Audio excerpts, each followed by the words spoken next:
नमस्कार दोस्तों, आज हम बात करने वाले हैं सेज हरित के बारे में।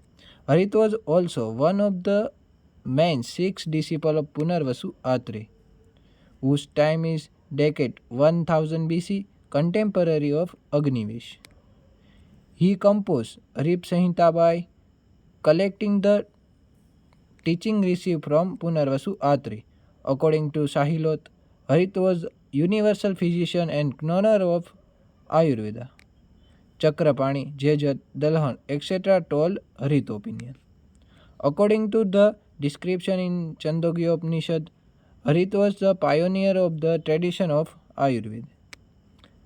Paranas in Dharmashastra. Based on available historical fact, Harit is considering to have originated to the 4th generation of Utpanya.